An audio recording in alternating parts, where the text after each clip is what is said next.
Hello, I'm Nicholas Amundson, one of the technical directors here at the Des Moines Community Playhouse. Today I'm going to show you some of the fun things we have on the set of The Play That Goes Wrong. Here we're backstage, and I'm going to show you here, there's a series of switches hidden on the back of the set. They're all labeled like dog portrait, curtains, barometer, shield, mantelpiece, another chunk of the mantle that falls, I'll show you in a second. Virgil Kleinhessel-Link, our master electrician, has wired this all up really nice. And every single time you flip a switch, it cuts the power to a magnet on the set and it allows a trick to execute. The platform falling trick is super difficult and needs to be incredibly safe. So there's a lot of safety measures that come into play. The post is preset, so it's just slightly in there. It's not actually holding any kind of weight at the point in the show where it falls. So the actor runs into the post, knocks it over, and in the back there is a chain hoist that someone lowers and raises the chain, which is connected to the floor. So when they loosen the chain, the part on stage falls forward. If they were to suck the chain back up into the chain hoist, it will lift the platform back up. That is completely a self-contained system that completely is weight bearing.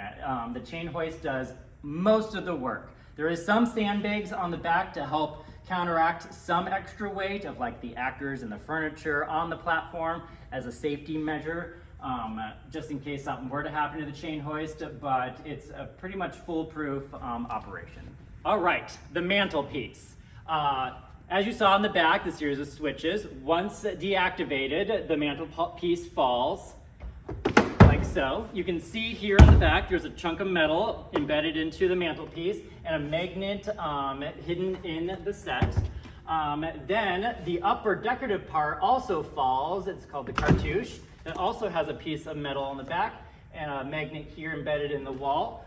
These pieces fall, which allow then actors later on to interact through holes in the set. You can see this one's already covered, but what we do before every show is spray adhesive, a little piece of parchment paper over the hole so it kind of all blends away. It almost looks like a flat or something that should be there behind the mantle.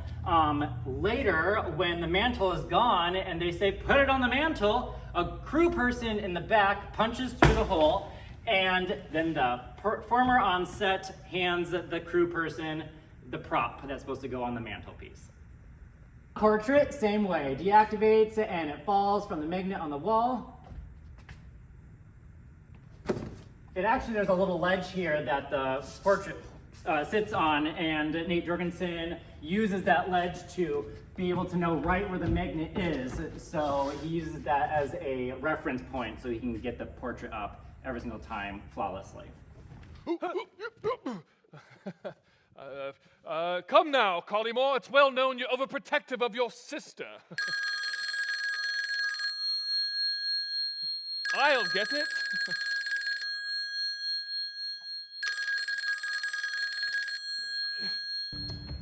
All right, the shield trick. Once the switch is flipped and the actor is standing in position, the magnet releases the shield and hits the actor in the face.